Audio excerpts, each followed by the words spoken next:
La parole de Dieu est un trésor inestimable. Ne laisse pas ta Bible fermée. Oh non, non. Lis-la, médite-la, nourris-toi. Ma Bible au quotidien, le verset du jour. Matthieu chapitre 7, le verset 24, je cite. C'est pourquoi quiconque entend ces paroles que je dis et les met en pratique sera semblable à un homme prudent qui a bâti sa maison sur le roc. Fin de citation, glorifions le Seigneur.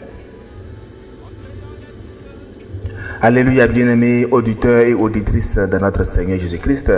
Gloire et honneur à notre Seigneur Jésus-Christ qui nous permet d'avoir ce moment pour méditer ce verset ensemble. Notre verset du jour conclut le sermon sur la montagne, le discours même fondateur de son ministère. Et depuis le chapitre 5 de Matthieu, Jésus a enseigné les béatitudes, la loi d'amour, notre Père, le pardon, le jugement. Et tout ceci a concouru vers notre verset du jour. Les versets 21 et 23 du chapitre 7 de Matthieu viennent de poser un avertissement. Ceux qui me disent Seigneur, Seigneur n'entreront pas tous dans le royaume des cieux. Des gens qui prophétisent, qui chassent des démons, qui font des miracles et auxquels Jésus dit néanmoins, vous faites tout ça, mais je ne vous ai jamais connu. Pourquoi? Parce que ces gens-là avaient entendu sans obéir. Et c'est sur ce fond-là même que notre verset du jour a tout son sens. C'est pourquoi quiconque entend ces choses, ces paroles que je dis et les met en pratique sera semblable à un homme prudent qui a bâti sa maison sur le roc. Celui qui entend et met en pratique, lui, il est semblable à quoi? À un homme prudent. Regardons bien dans le verset. Prudent. Être un prudent, ce n'est pas seulement quelqu'un de raisonnable. Le prudent, c'est celui-là qui voit loin, qui anticipe, qui bâtit pour l'éternité plutôt que pour l'instant. Et c'est le même mot qui est utilisé pour les 5 vieilles sages dans Matthieu 25. Ces vieilles-là qui avaient prévu de l'huile, elles n'avaient pas été prises au dépourvu quand le moment décisif est arrivé. Elles ont été prudentes. Le verset dit, semblable à un homme prudent qui a bâti sa maison sur le roc.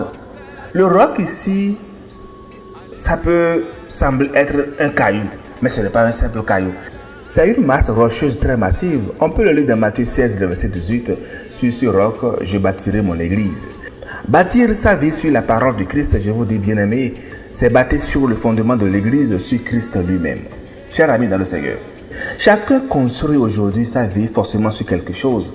Une carrière, une relation, une conviction, une passion. Et ça, c'est très important. Mais est-ce que seulement uniquement ça est bien solide? Lorsqu'on lit notre chapitre, les versets 25 à 27 répondent bien sans détour.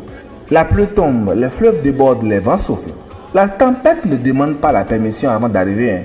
Et ce qui détermine en fait si notre maison tient, ce n'est pas l'intensité de la foi qu'on y ressent, mais c'est la nature du fondement choisi.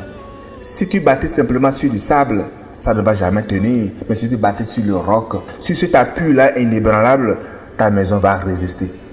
C'est donc une vérité inouïe pour nous. Mais connaître cette vérité-là sans l'appliquer ne nous protège pas. Vous savez, le roi Saül l'a appris à ses dépens.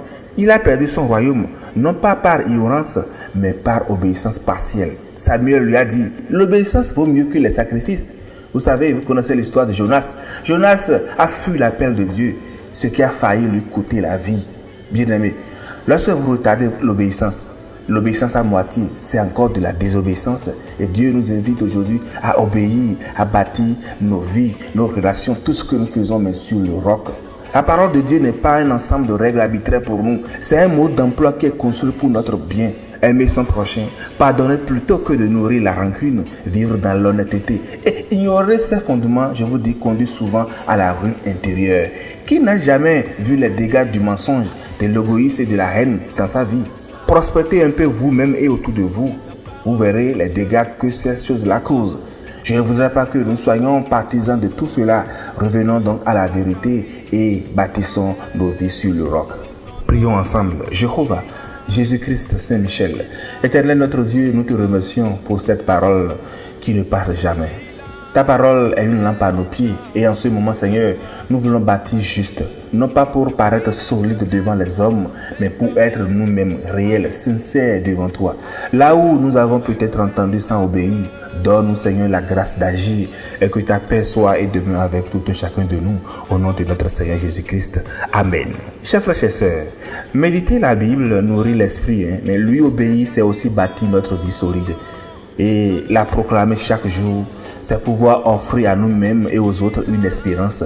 Et que je voudrais que notre verset du jour creuse en tout un chacun de nous un fondement plus profond pour que nous soyons plus réels et plus durables. Bonne méditation et agréable journée à toutes et à tous dans la grâce de Christ Jésus. Alléluia chez vous. Nourris-toi.